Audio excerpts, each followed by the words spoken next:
The morning sun filtered through the tall windows of the Harrington mansion, casting long shadows across the marble floors that Sophia had just finished polishing. She wiped the sweat from her forehead with the back of her hand and stepped back to admire her work. The floor gleamed like a mirror, reflecting the crystal chandelier that hung from the high ceiling. This was her 3rd year working in this house, and while the work was hard, the pay was good enough to send money back home to her family. Sophia tucked a loose strand of dark hair behind her ear and gathered her cleaning supplies. At 26, she had already seen more of life's hardships than most people twice her age.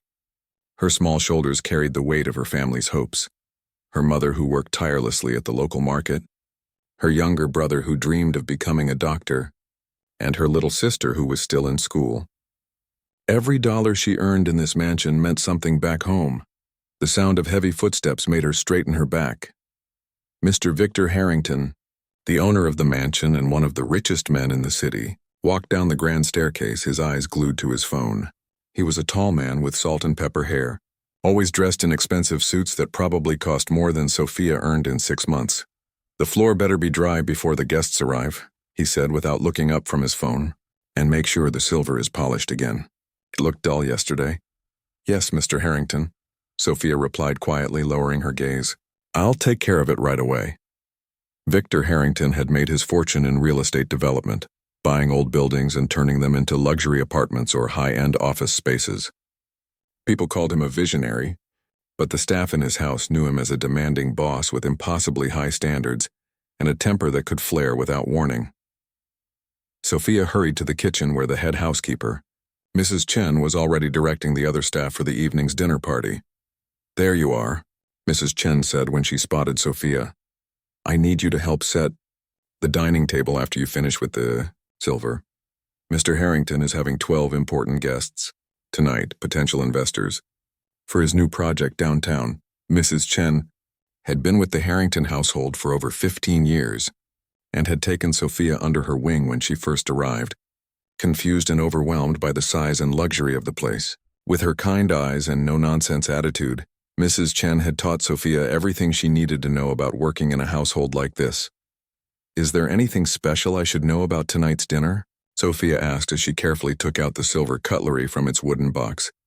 "Just that these people are very important to Mr. Harrington," Mrs. Chen replied. "He's been planning this dinner for weeks. The chef is preparing a 5-course meal, and Mr. Harrington personally selected the wines from his collection." Sophia nodded, understanding that tonight was not a night for mistakes. As she polished each piece of silver, her mind wandered to the letter she had received from her mother yesterday. Her brother had been accepted into a pre-med program, but the family needed more money for his tuition. Sophia had been setting aside a little extra from each paycheck, but it still wasn't enough. She needed this job more than ever. The grandfather clock in the hallway struck noon, its deep chimes echoing through the house. Sophia finished the last of the silver and moved to the dining room to set the table. The massive mahogany dining table could seat 20 people comfortably. Today, she would only need to set places for 13, Mr. Harrington and his 12 guests. As she worked, Sophia couldn't help but glance at the grand piano that stood in the corner of the adjacent living room. The beautiful instrument was rarely played. Mr. Harrington had bought it at an auction, boasting that it had once belonged to a famous composer, but Sophia had never seen him or anyone else play it. The piano was simply another display of wealth, like the original paintings on the walls or the ancient artifacts in glass cabinets. Sophia's fingers itched to touch the keys. Back in her hometown, her grandmother had taught her to play on an old upright piano. Those were some of her happiest memories, sitting beside her grandmother on the bench, learning to read music and feeling the joy of creating something beautiful. But when her grandmother passed away, the piano had to be sold to pay for medical bills, and Sophia's lessons came to an abrupt end. "Don't even think about it," a voice said behind her, making Sophia jump. It was Robert, Mr. Harrington's personal assistant, a thin man with small eyes that seemed to notice everything. "Mr. Harrington doesn't like anyone touching his things, especially not the help." Sophia's cheeks burned with embarrassment. "I was just looking," she said, turning back to her task of arranging the napkins. Robert smirked. "Better keep it that way if you want to keep your job." He walked away, his shoes clicking on the marble floor. Sophia tried to push the piano out of her mind as she finished setting the table. She arranged each plate, glass, and piece of cutlery exactly as Mrs. Chen had taught her. The crystal glasses caught the light from the chandelier, creating tiny rainbows on the white tablecloth. By late afternoon, the house was buzzing with activity. The chef and his assistants worked frantically in the kitchen, the air filled with delicious smells. The gardener had brought in fresh flowers for the centerpieces, and the butler was checking the wine temperatures. Sophia was assigned to help serve drinks and appetizers when the guests arrived. She changed into her formal serving uniform, a black dress with a white apron, and pulled her hair back into a neat bun. As she looked at herself in the small mirror of the staff bathroom, she barely recognized the serious-faced woman looking back at her. 3 years ago, when she first came to the city with dreams of making enough money to help her family, she had been full of hope. Now she felt like just another invisible person in the background of the wealthy lives she served. The first guests began to arrive at 7 o'clock. From her position near the kitchen door, Sophia watched as men and women in expensive clothes air-kissed and shook hands, their laughter loud and confident. They spoke about stocks and real estate deals, about vacations to places Sophia had only seen in magazines. Mr. Harrington moved among them like a king in his castle, shaking hands and patting backs, his smile wide but his eyes always calculating. "Champagne tray, now," Mrs. Chen whispered to Sophia, handing her a silver tray with filled glasses. "Circulate but don't interrupt conversations. And remember, be invisible unless needed," Sophia finished with a small smile. It was Mrs. Chen's most frequent reminder. Sophia moved among the guests, offering champagne with a polite smile and downcast eyes. Most took a glass without acknowledging her, continuing their conversations as if she were indeed invisible. A few said a distracted thank you without looking at her face. As the evening progressed and the guests moved to the dining room, Sophia's duties shifted to helping serve the elaborate meal. She moved silently around the table, filling wine glasses and removing empty plates. The conversation flowed between business topics and lighter social gossip. Mr. Harrington dominated the discussion, talking about his latest project, a luxury apartment complex that would revitalize a neighborhood that Sophia knew was home to many immigrant families like her own. "The area has so much potential," Mr. Harrington was saying as Sophia served the main course. "We'll be replacing those rundown buildings with state-of-the-art apartments, a shopping center, maybe even a small park." "What about the people already living there?" asked one of the guests, an older woman with kind eyes who had actually thanked Sophia earlier when she refilled her water glass. Mr. Harrington waved his hand dismissively. "Progress always comes with change. They'll find other places to live, probably better suited to their needs anyway." Sophia kept her face carefully blank as she continued serving, but her heart raced. Her cousin and his family lived in that neighborhood. Where would they go if their building was torn down? The rents in the city were already so high that many families crowded into small apartments, sharing bedrooms and working multiple jobs. After dinner, the guests moved back to the living room for coffee and dessert. Sophia was clearing the last of the dinner plates when she heard Mr. Harrington calling for music. "Let's have some background music, shall we?" he said loudly. "Robert, find something suitable on the sound system." Sophia carried a stack of plates to the kitchen, trying not to listen as the guests continued their conversations, now with classical music playing softly in the background. As she returned to collect more dishes, she couldn't help but glance again at the piano.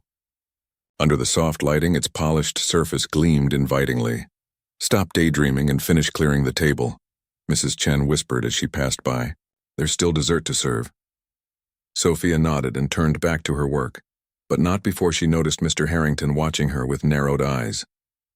For a moment their gazes met and Sophia quickly looked away. Had he noticed her looking at the piano? Would he be angry? Sophia's stomach tightened with worry as she hurried back to the kitchen, feeling his eyes follow her all the way. Little did she know that this moment, this brief connection across the vast divide of their different worlds, would change the course of both their lives in ways neither could imagine. For now, though, she was just a maid with a secret passion, working in the shadow of wealth and power, dreaming of a different life while doing what she needed to survive. The dinner party stretched late into the evening. Sophia's feet ached as she moved between the kitchen and the living room, serving coffee and dessert to Mr. Harrington's guests. The conversation had shifted from business to more casual topics, with laughter growing louder as more wine flowed. Sophia tried to remain invisible, as Mrs. Chen had taught her, but she could still feel Mr. Harrington's eyes following her occasionally. Each time she entered the room, she avoided looking at the grand piano, though its presence called to her like an old friend. "So, Victor," said a woman in a red dress leaning forward with interest, "I've heard you're quite the collector. That piano must have cost a fortune." Mr. Harrington smiled, swirling the amber liquid in his crystal glass. "It belonged to a famous composer from the early 1900s. Bought it at an auction in Vienna last year. Do you play?" asked another guest, a balding man with gold-rimmed glasses. "Not really," Mr. Harrington admitted with a dismissive wave. "It's more of an investment piece. And it looks good in the room, doesn't it?" The guests murmured in agreement, admiring the beautiful instrument that sat unused in the corner. "Someone should play it," suggested the older woman with kind eyes who had questioned Mr. Harrington about the neighborhood development earlier. "It seems a shame to have such a beautiful instrument and never hear its voice." Sophia was arranging small dessert plates on a side table when Mr. Harrington suddenly said, "Perhaps someone could give us a little concert." The room quieted as guests looked around at each other, waiting for a volunteer. Sophia kept her head down, focusing on the delicate pastries she was arranging, hoping to remain unnoticed. "Any hidden talents among you?" Mr. Harrington prompted his guests, who laughed and made excuses about being rusty or not having played since childhood. Sophia felt a chill run down her spine as she sensed Mr. Harrington turning toward her. She knew before he spoke that he had noticed her interest in the piano. "What about you?" Mr. Harrington's voice cut through the room. "My maid here seems quite fascinated by my piano." Sophia froze, the dessert tongs still in her hand. 12 pairs of curious eyes turned to look at her, and she felt her cheeks burn with embarrassment. "I've seen you looking at it," Mr. Harrington continued, his tone somewhere between amusement and challenge. "Do you play or do you just admire expensive things?" Mrs. Chen appeared at the doorway, her eyes wide with concern. Even Robert, the personal assistant, stopped typing on his tablet to watch what was happening. Sophia began, her voice barely above a whisper. "I used to play, sir. A long time ago." Mr. Harrington raised an eyebrow, clearly surprised she had answered at all. A thin smile spread across his face. "Well then, why don't you give us a demonstration?" It wasn't a question but a command. The room fell completely silent. Sophia could hear her own heartbeat pounding in her ears. "I couldn't possibly," she started to say, but Mr. Harrington cut her off. "I insist," he said, gesturing toward the piano with his drink. "You've been eyeing it for months. Here's your chance." The guests shifted uncomfortably in their seats, some looking embarrassed for her, others seeming intrigued by this unexpected turn in the evening's entertainment. Sophia glanced at Mrs. Chen, who gave her a small, helpless shrug. There was no way out. Sophia carefully set down the dessert tongs and wiped her trembling hands on her apron. The walk across the living room felt like the longest journey of her life, each step bringing her closer to what she was sure would be humiliation. The piano bench was cold and smooth beneath her as she sat down. She hadn't touched a real piano in years, only the small electronic keyboard she kept hidden in her room, practicing late at night with headphones when everyone else in the staff quarters was asleep. Sophia took a deep breath and lifted the fallboard, revealing the pristine keys beneath. They gleamed in the soft lighting, white and black, familiar yet intimidating. She placed her hands on the keys, feeling their cool smoothness beneath her fingertips.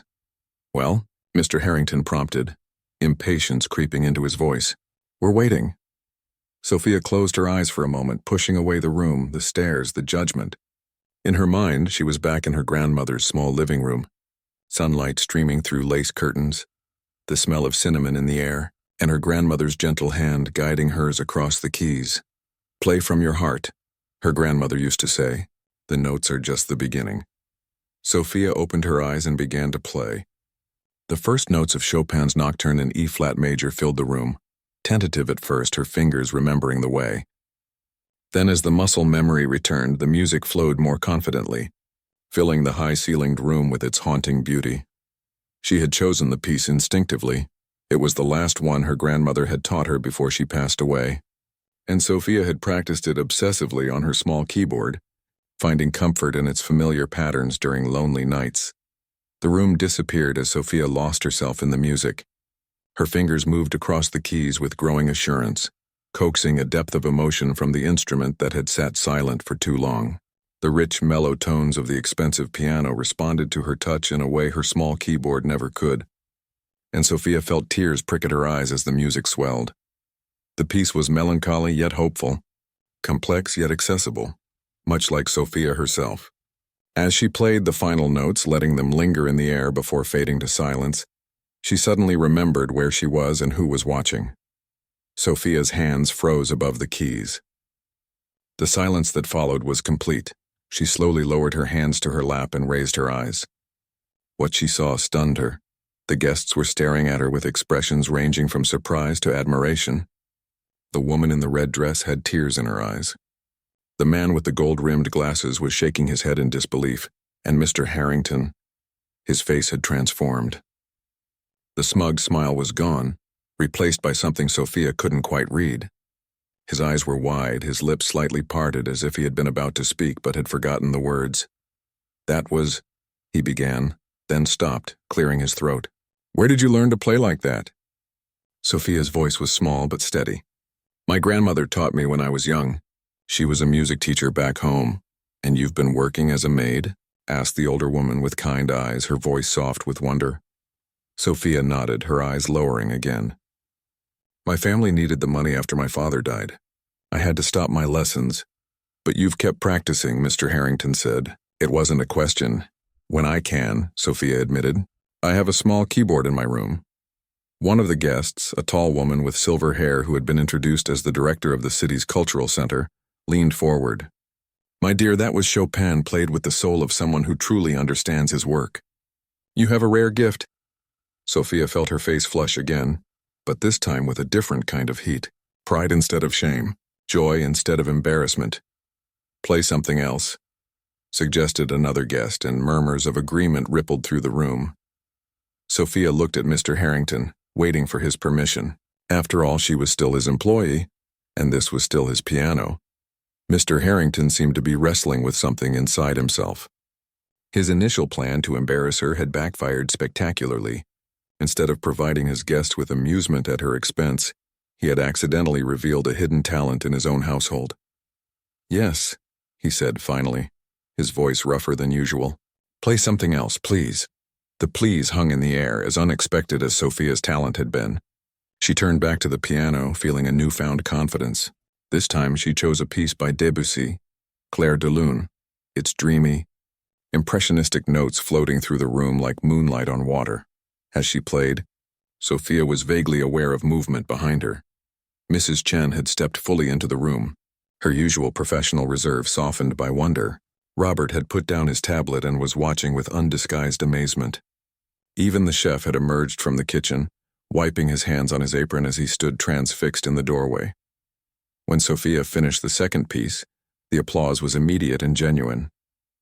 Several guests stood clapping enthusiastically. The cultural center director was whispering intensely to the woman beside her, both of them glancing at Sophia with interest. Mr. Harrington remained seated, his expression now thoughtful rather than shocked. He watched Sophia as she rose from the piano bench, her eyes downcast once again, the confident musician transforming back into the humble maid before their eyes. "Thank you," Sophia said quietly, unsure of what to do next. Should she return to serving dessert as if nothing had happened? The normal rules of the household seemed suddenly unclear. "No," said Mr. Harrington, rising from his seat. "Thank you." He turned to his guests.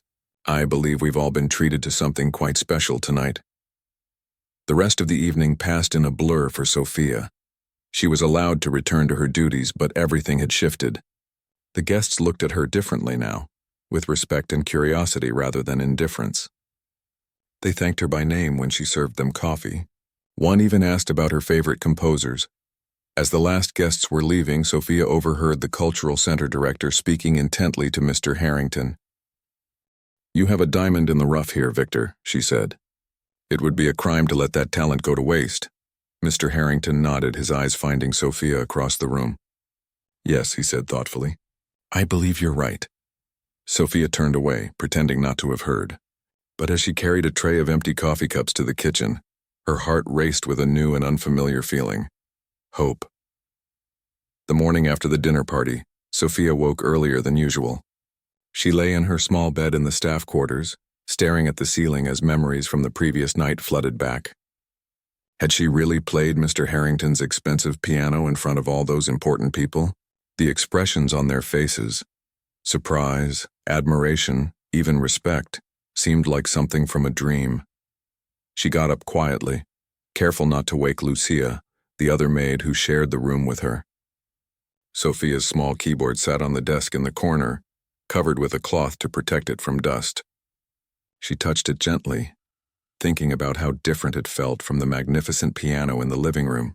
Playing on Mr. Harrington's piano had awakened something inside her, a longing she had tried to bury for years. Sophia went through her morning routine mechanically, her mind elsewhere. As she buttoned her uniform, she wondered what Mr. Harrington would say to her today. Would he be angry that she had stolen the spotlight at his party, or would he simply act as if nothing had happened, returning to treating her as just another invisible servant in his household? When Sophia entered the kitchen, Mrs. Chen was already preparing breakfast.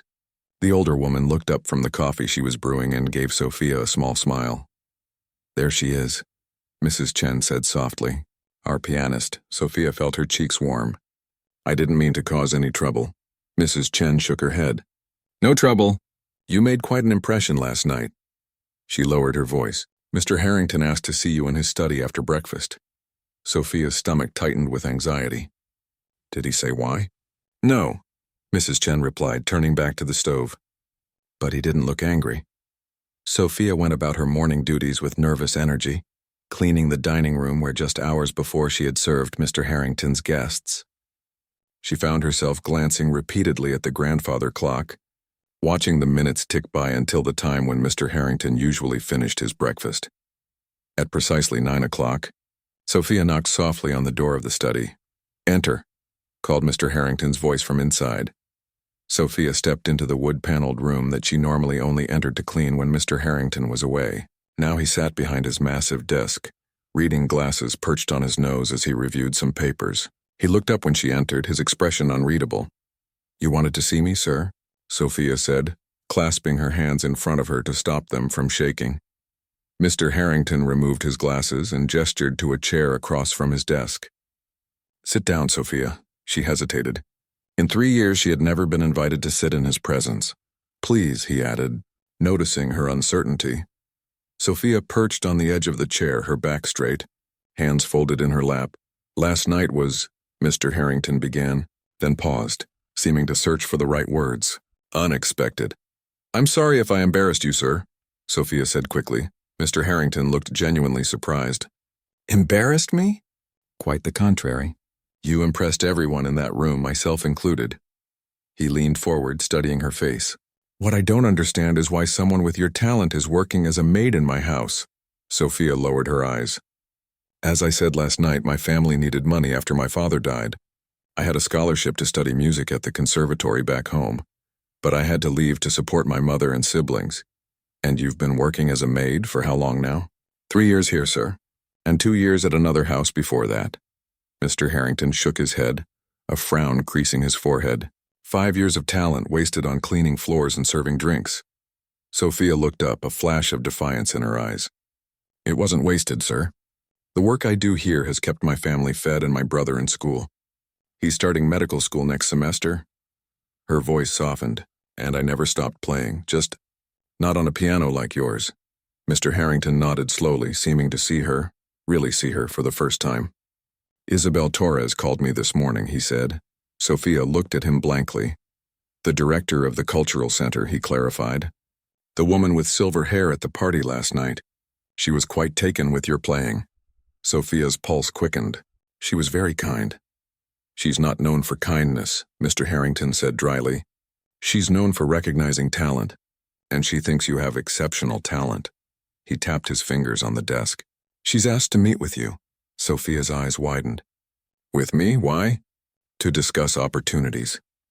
Mr. Harrington stood up and walked to the window, looking out at the manicured garden. The Cultural Center has a scholarship program for promising musicians. They provide training, mentorship, performance opportunities. Sophia sat perfectly still, afraid to believe what she was hearing. Sir, I don't understand. Mr. Harrington turned to face her. Isabel would like you to audition for the program, officially. He paused. I've already told her you would. Sophia's mouth fell open. But my job here can be adjusted, Mr. Harrington said firmly. If you're accepted into the program, you would need time for classes, practice, perhaps eventually performances. We can reduce your hours here, make it more flexible. Tears pricked at Sophia's eyes. Why would you do this for me, sir? Mr. Harrington looked uncomfortable with the question. He returned to his desk and sat down. Let's just say I recognize that I may have underestimated you, and others like you. He cleared his throat. Besides, Isabel would never let me hear the end of it if I stood in your way. She's quite determined. A smile tugged at the corners of Sophia's mouth. She seemed like a strong-willed woman. That's putting it mildly, Mr. Harrington said with a slight chuckle. Then his expression grew serious again. The audition is in 2 weeks. You'll need to prepare several pieces to showcase your range. Sophia's mind raced. 2 weeks wasn't much time, and she would need to practice on a real piano. Not just her small keyboard. As if reading her thoughts, Mr. Harrington said, You have my permission to use the piano in the living room. In the afternoons when your main duties are done. He glanced at his watch. Isabel suggested you might need a teacher to help you prepare. She's recommended someone who can come here 3 times a week. Sophia felt overwhelmed. Yesterday she had been just a maid with a secret passion. Today, she was being offered a chance she had thought was lost forever. I don't know what to say, sir. Say you'll work hard and make the most of this opportunity, Mr. Harrington replied. That's all. Sophia nodded, her throat tight with emotion. I will. Thank you. Mr. Harrington dismissed her with a nod, putting his reading glasses back on and returning to his papers. Sophia stood, still slightly dazed, and walked to the door. Sophia, Mr. Harrington called as her hand touched the doorknob. She turned back. You have a gift. It would be a shame to waste it. I won't, sir, she promised, and left the study, her heart lighter than it had been in years. The news spread quickly through the staff. By lunchtime, everyone knew that Sophia had permission to use Mr. Harrington's piano, and that a professional piano teacher would be coming to the house. Mrs. Chen gave her a quick hug in the kitchen, whispering, I always knew you were special. Even Robert, the personal assistant who had always been cold to her, nodded respectfully when they passed in the hallway. That afternoon, after finishing her cleaning duties, Sophia approached the piano with a mixture of excitement and nervousness. She sat down on the bench and placed her hands on the keys, still hardly believing she had permission to be there. The house was quiet, with Mr. Harrington at his office downtown and most of the staff busy with their own tasks. Sophia began to play, starting with simple exercises to warm up her fingers, then moving into the pieces she thought she might prepare for the audition. The rich sounds filled the empty living room, and Sophia closed her eyes, allowing herself to imagine what it might be like to play for an audience who had come specifically to hear her. She was so absorbed in the music that she didn't notice Mr. Harrington standing in the doorway, having returned early from his office. He watched her silently, his expression thoughtful. Sophia's passion was evident in every note, in the way her body swayed slightly with the music, in the expressions that flitted across her face as she played. Concentration, joy, occasional frustration when her fingers stumbled over a difficult passage. It was only when she finished a particularly challenging section of Beethoven's Moonlight Sonata that Sophia sensed she wasn't alone. She turned and saw Mr. Harrington, immediately jumping to her feet. I'm sorry, sir. I didn't hear you come in, she said quickly. Please, don't stop on my account, Mr. Harrington said, walking into the room. You're doing exactly what you're supposed to be doing.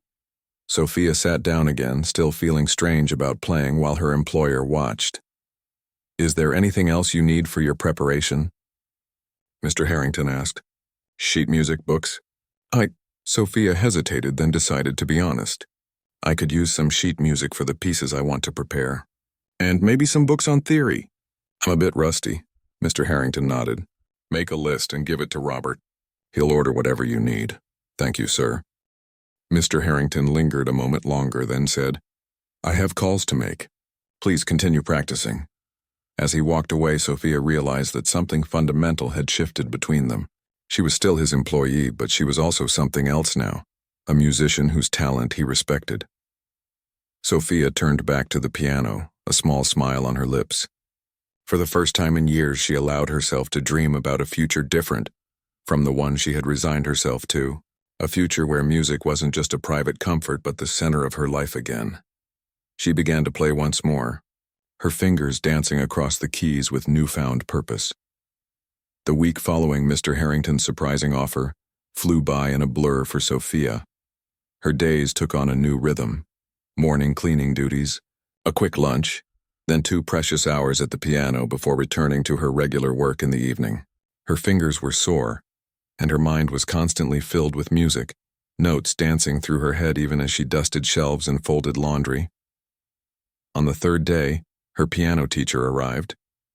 Professor Luis Navarro was a small man with salt and pepper hair and eyes that missed nothing. He had taught at the conservatory for 30 years and had a reputation for being brilliant but demanding. "Your technique is rusty," he told Sophia bluntly after listening to her play. "But your musicality? The feeling you put into the notes, that cannot be taught." He tapped the sheet music with a gnarled finger. "We have much work to do, but there is something here worth developing." The lessons were intense. Professor Navarro was strict, making Sophia repeat passages until her fingers ached, correcting her posture, her timing, the pressure of her touch on the keys. But when she got something right, his rare smile was like sunshine breaking through clouds. On the morning of her 5th lesson, Sophia was practicing a particularly difficult passage from a Chopin piece when she heard a noise behind her. Turning, she saw Mr. Harrington standing in the doorway, watching her. She hadn't seen much of him lately. He had been busy with his new development project, often leaving early and returning late. "Don't stop," he said, walking into the room. "I was just passing by and heard you playing." Sophia turned back to the piano, aware of his presence as she continued with the challenging section. Her fingers fumbled slightly at a tricky part and she winced. "That's the 3rd time you've struggled with that passage," Mr. Harrington observed, moving closer to the piano. "What's giving you trouble?" Sophia was surprised he had been listening long enough to notice. "The jump between these notes," she explained, pointing to the sheet music. "My hands are small and it's hard to reach." Mr. Harrington nodded thoughtfully. "I know nothing about playing the piano, but I do know about solving problems." He studied the music for a moment. "Could you break it into smaller parts? Practice each section separately before putting them together?" Sophia looked up at him, surprised by his interest. "That's actually what Professor Navarro suggested. I'm trying, but it's still not flowing properly." "Well, keep at it," Mr. Harrington said. "I've never known a problem that couldn't be solved with enough persistence." He checked his watch. "Your teacher will be here soon. I'll leave you to it." As he turned to go, Sophia called after him, "Thank you, sir. Not just for the advice, but for all of this." She gestured to the piano and the stacks of sheet music that Robert had ordered for her. Mr. Harrington paused at the doorway. "You're welcome," he said simply, and left. Professor Navarro arrived minutes later, bringing news that made Sophia's heart race. "Isabel Torres will be attending your lesson today," he announced as he set down his bag. "The director of the Cultural Center? Here." Sophia's hand suddenly felt cold. "But the audition isn't for another week." "She likes to drop in unexpectedly," Professor Navarro said with a knowing smile, "to see students in their natural state, not just when they're perfectly prepared for an audition." Sophia barely had time to process this information before Mrs. Chen appeared at the door, escorting a tall, elegant woman with silver hair. Isabel Torres walked into the room with the confidence of someone used to commanding attention. She greeted Professor Navarro warmly, then turned her sharp eyes to Sophia. "So this is our hidden talent," she said, examining Sophia with interest. "I've been looking forward to hearing you again, my dear." Sophia felt her mouth go dry. "I thank you for coming, ma'am." Isabel waved a hand dismissively. "No need for ma'am. Isabel is fine. Now shall we begin? Pretend I'm not even here." That was easier said than done. Sophia's hands trembled as she placed them on the keys and her first few notes were hesitant and weak. Professor Navarro frowned. "Sophia, breathe. Remember what we practiced. The piano is an extension of yourself, not an adversary." Sophia closed her eyes for a moment, took a deep breath, and began again. Gradually the music took over, and she forgot about Isabel watching her, forgot about her nervousness, forgot about everything except the notes flowing from her fingers. She played through her practice pieces, a Bach prelude, the Chopin nocturne she had performed at the dinner party, and the Beethoven sonata she was still mastering. When she finished, she looked up to find both Professor Navarro and Isabel watching her intently. "Raw, but promising," Isabel said, turning to the professor. "What do you think, Luis?" "She has natural talent," he replied. "With proper training, she could go far. Her technique needs work, but she has something many technically perfect players lack: soul." Isabel nodded, her expression thoughtful. "Sophia, why did you choose these particular pieces?" The question caught Sophia off guard. She had selected them because they were pieces she knew well, but as she thought about it, she realized there was more to it. "They each speak to me in different ways," she said slowly. "The Bach is like a conversation between different voices. The Chopin reminds me of my grandmother, beautiful but with an underlying sadness. And the Beethoven," she paused, searching for words. "It feels like longing for something just out of reach." Isabel's eyes softened. "That's exactly it. You don't just play the notes, you understand the stories behind them." She turned to Professor Navarro. "Continue working with her on the technical aspects, but don't lose that emotional connection. It's rare." After Isabel left, promising to see Sophia at the official audition, Professor Navarro worked her harder than ever. "She sees something in you," he told Sophia. "Now we must make sure you live up to that potential." The days before the audition passed in a whirlwind of practice and preparation. Sophia worked on her pieces until she could play them in her sleep, refined her technique until her fingers moved with more confidence, and read through the music theory books that Robert had ordered for her. The night before the audition, Sophia stayed at the piano long after her regular practice time had ended. The house was quiet, with most of the staff already in their quarters. She played through her pieces one last time, then sat with her hands in her lap staring at the keys. "Shouldn't you be resting?" Mr. Harrington's voice came from the doorway. He was still in his business suit, having just returned from the office. Sophia jumped slightly, surprised by his presence. "I just wanted to practice once more, sir." Mr. Harrington walked into the room and stood by the piano. "You've been practicing for hours every day. At some point, more practice becomes counterproductive." Sophia smiled weakly. "I'm nervous about tomorrow." "That's natural," Mr. Harrington said, sitting down in a chair near the piano. "But from what Isabel told me, you've already impressed her. The audition is just a formality." Sophia's eyes widened. "You've spoken to her?" "She called me earlier today," Mr. Harrington admitted. "She's quite excited about your potential." Sophia felt a mixture of relief and new pressure. "What if I disappoint her? What if I freeze up tomorrow?" "Then you'll try again another time," Mr. Harrington said simply. "One performance doesn't define your talent." Sophia was struck by how different he seemed from the cold, demanding employer she had known for years. There was a gentleness in his voice that she had never heard before. "May I ask you something, sir?" she said hesitantly. Mr. Harrington nodded. "Why did you decide to help me? You could have just let me go back to being a maid after that night." Mr. Harrington was quiet for a long moment. "My mother was a pianist," he finally said. "Not professionally. Her father wouldn't allow it. She played for church and for family gatherings. She was quite talented." His eyes took on a faraway look. "After she died, my father sold her piano. Said it took up too much space." His expression hardened briefly. "I bought that piano at auction, not because it belonged to a famous composer, as I told my guests, but because it reminded me of hers."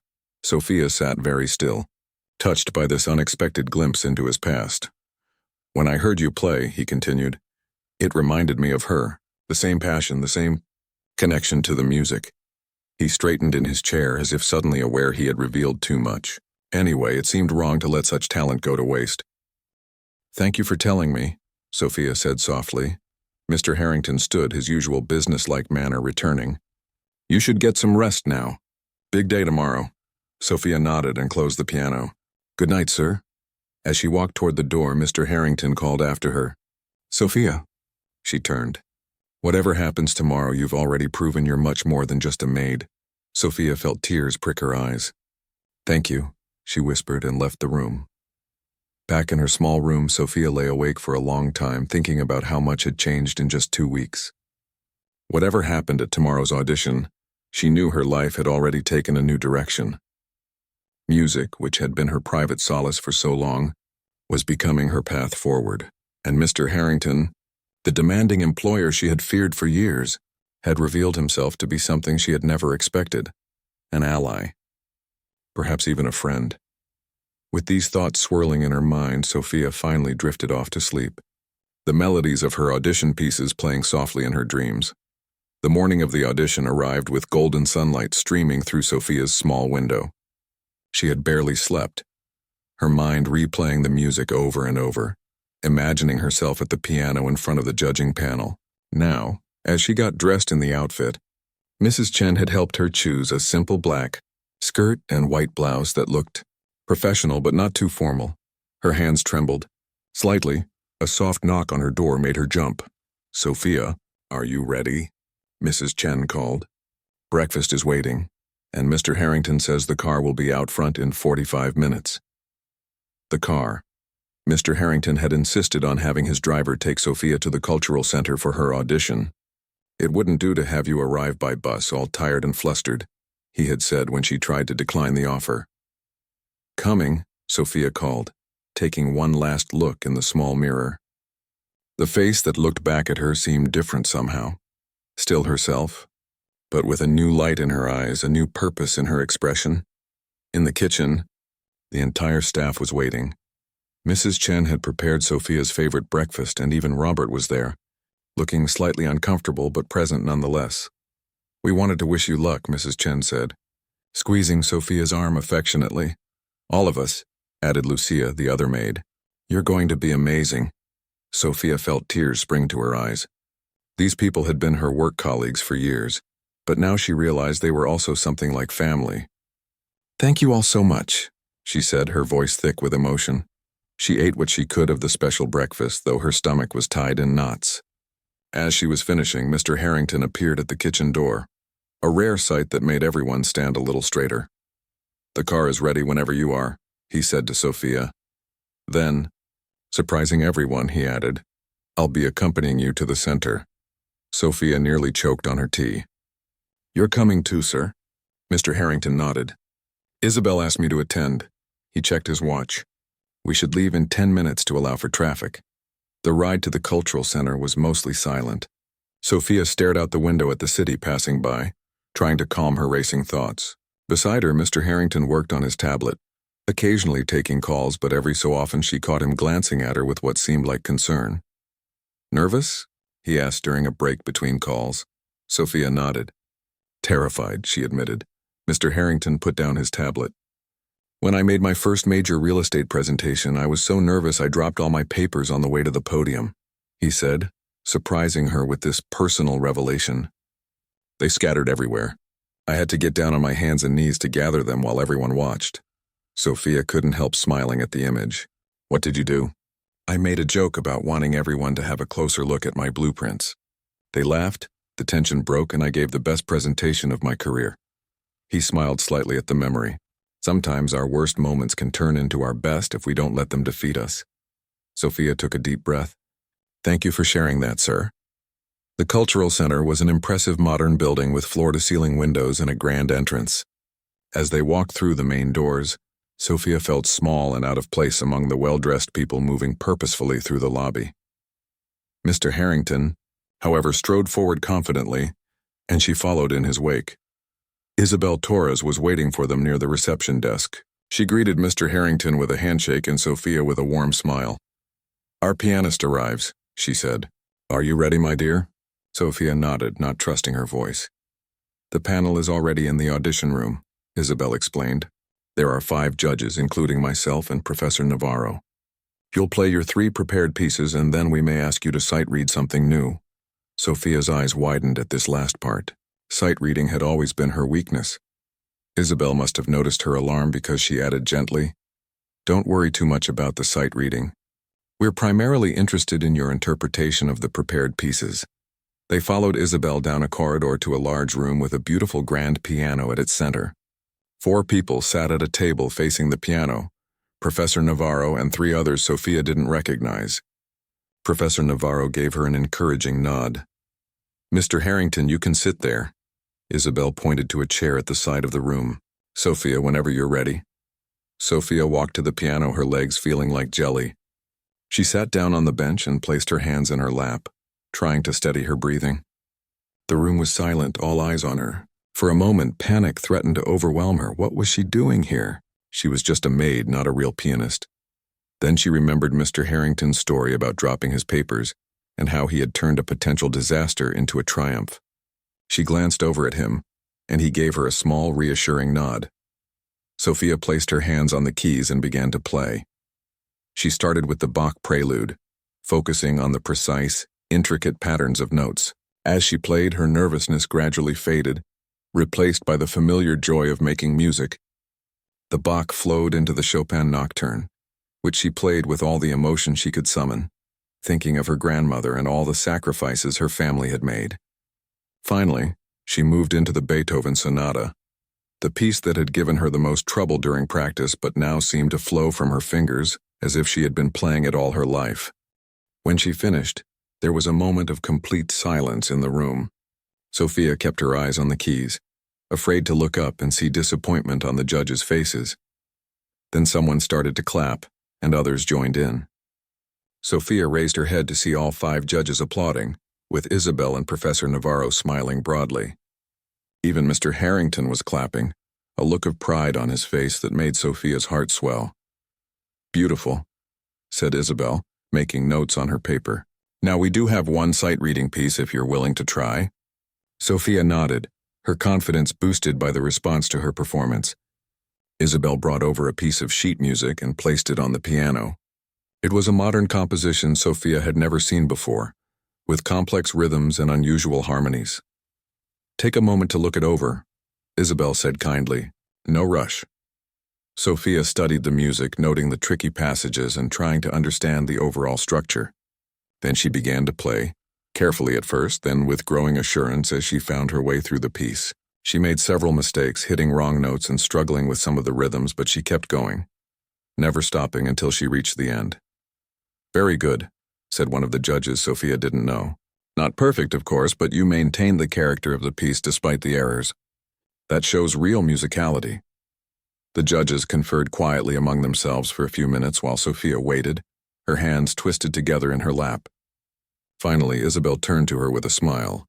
"Sophia, we would be delighted to offer you a place in our scholarship program," she announced. "Your talent is undeniable, and we believe with proper training you could have a significant career in music." Sophia felt tears of joy spring to her eyes. "Thank you," she whispered. "Thank you so much." "The program begins in 3 weeks," Isabel continued. "You'll have classes 3 days a week initially, increasing as you progress. There's a stipend to cover your expenses, and of course, all your tuition and materials are provided by the scholarship." Sophia's mind raced. 3 days a week meant she would have to reduce her hours at the Harrington house significantly. She glanced anxiously at Mr. Harrington, wondering if he would still be willing to adjust her work schedule as he had promised.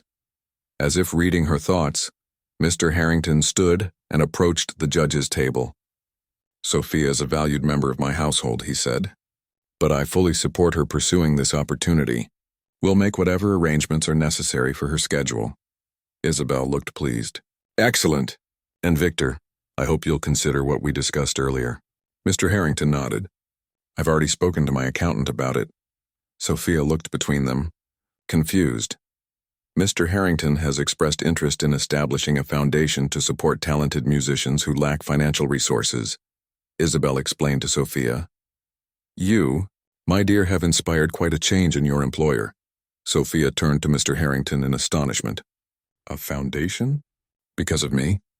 Mr. Harrington looked slightly embarrassed. "Let's just say you've opened my eyes to talent that might be overlooked because of circumstances." He cleared his throat. "Besides, it's a good tax write-off," Isabel laughed. "Always the businessman. But a businessman with a heart, it seems." The ride back to the Harrington house was very different from the journey to the cultural center. Sophia sat in a daze of happiness, still hardly able to believe what had happened, while Mr. Harrington made calls, informing his staff about the new foundation he planned to establish. We'll need a name for it, he said, after ending a call with his lawyer.